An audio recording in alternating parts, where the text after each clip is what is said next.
كيف كانت. وطبعا كلنا كالعادة مستنيين كيف صارت.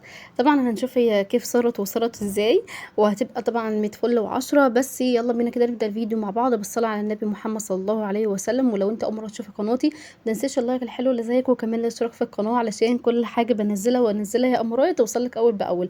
وكمان لو بتشوف الفيديو ده على بيج الفيسبوك ما تنسيش برضو اللايك والمتابعة عشان يوصلك كل جديد. ويلا بينا نشوف فيديو النهارده، خليكم معايا. زي ما انتم شايفين النهارده هنعمل بقى روتين قوي جدا جدا جدا من اللي قلبكم يحبه في اوضه النوم.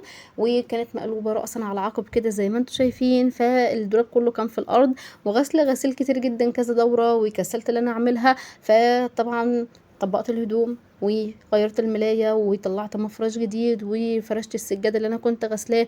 وايه رايكم بقى في اوضه النوم؟ شايفين كيف صارت؟ ايه رايكم؟ خليتها متفل وعشرة. ويلا نشوف عملنا الكلام ده ازاي، خليكم معايا. كيف صارت، كيف كانت، كيف صارت.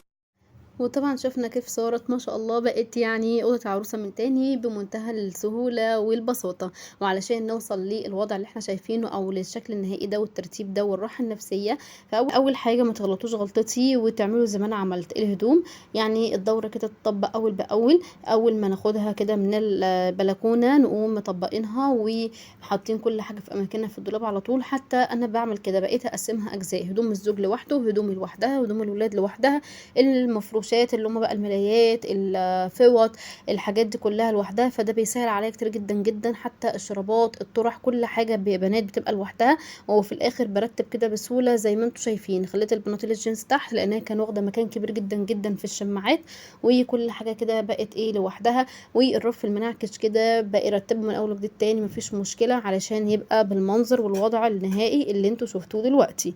بصوا، والمفروشات طبقتها، حطيت الفوط لوحدها، المفارش فوق لوحدها، الملايات بالشكل ده زي ما انتم شايفين. هنا البطاطين وشلتها وطلعت ايه المفرش الشتوني فرشاه دلوقتي اللي هو لونه جنزاري. ده حلو جدا جدا ومريح يا بنات بجد، واحسن من البطانيه. وبنات كده شكل الضرفه النهائي بتاعتي.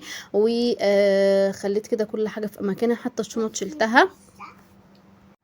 وطبعا بقى يا بنات من اهم الحاجات اللي بتحافظ على نظافه الاوضه حرفيا وعلى طول، بعد طبعا تنظيم الهدوم وتطبيقها وترتيبها ونحط كل حاجه في اماكنها، اللي هو غسيل المشايات او السجاد بتاع اوضه النوم. اتوسخ بقى خاصه لو عندك بيبيهات كده ما شاء الله عليهم هاديين وبيسيبوا كل حاجه في اماكنها، فنغسله اول باول. حتى لو كل مثلا اسبوعين ثلاثه، كل اسبوعين على حسب ما يتوسخ معاكي. وجهزي كده مفتاح للاوضه بتاعتك واقفليها دايما بعد ما تنضفيها. ولان الميك اب اللي بتكوني حاطاه والحاجات دي كلها بتتبهدل من الاطفال، خاصه لو عندك بنات او عندك اطفال صغيره تحت سن ال3 سنين او حتى 3 سنين وبيكتشفوا، خاصه لو بنت، فبتبوظ كل حاجه حرفيا. بيبقى في غيره، بقى شايفه ان كل حاجه بتاعتها من ملكها، فبتقعد تجرب وتعمل زي مامتها بالظبط وزيك يعني. فانت قدوتها، فاي حاجه بتعمليها بتقوم عاملاها زيك. فاحنا مش عاوزين نتلاشى الحاجات دي كلها. فعلشان نتلاشى الحاجات دي مفتاحك معاكي في اوضتك بعد ما ترتبيها. طبعا بنلمع الاوضه يوميا، الدواليب، السرير من فوق،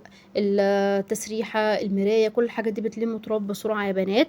نعقم ونطهر ونحط معطر في الاوضه ونعطرها حلو جدا جدا. الستاره تتغسل كل اسبوعين، كل شهر مثلا. حتى لو احنا مش بنستخدم الاوضه كتير او هي مش متسخه، بس ده بيخلق روح كده من الاحساس بالراحه النفسيه الرهيبه. فلو انت عاوزه دايما تعيشي في جو هادي، في جو مريح نفسيا، غيري كده كل كام يوم حاجه في اوضه نومك، هتحسي بجد براحه نفسيه رهيبه. هاتي ملايه جديده، افرشي ملاية كنت انت شايلاها، هاتي مفرش جديد، غيري النظام، هاتي ريحة معطر حلوة جديدة. جربي كده حاجات وبجد هتلاقي جو رهيب. حتى لو عندك شاشة كده صغيرة حطها في اوضة النوم، والجو ده بيبقى حلو قوي. بحس بقى بخصوصية ان انت عندك قدامك الشاشة، سريرك، كوبايه النسكافيه بتاعتك او قهوتك او شايك او سندوتش بسيط، وبتحسي كده ان انت ملكه وسلطانه زمانك واميره مكانك. وبصي بتحسي ان انت كده حاجه يعني مميزه قوي قوي قوي، وخلقه لنفسك كده جو يعني مميز. وادي شكل الاوضه النهائي. واتمنى فيديو النهارده يكون عجبكم واستفدتم من النصايح اللي فيه. واستنوني في فيديو جديد. سلام.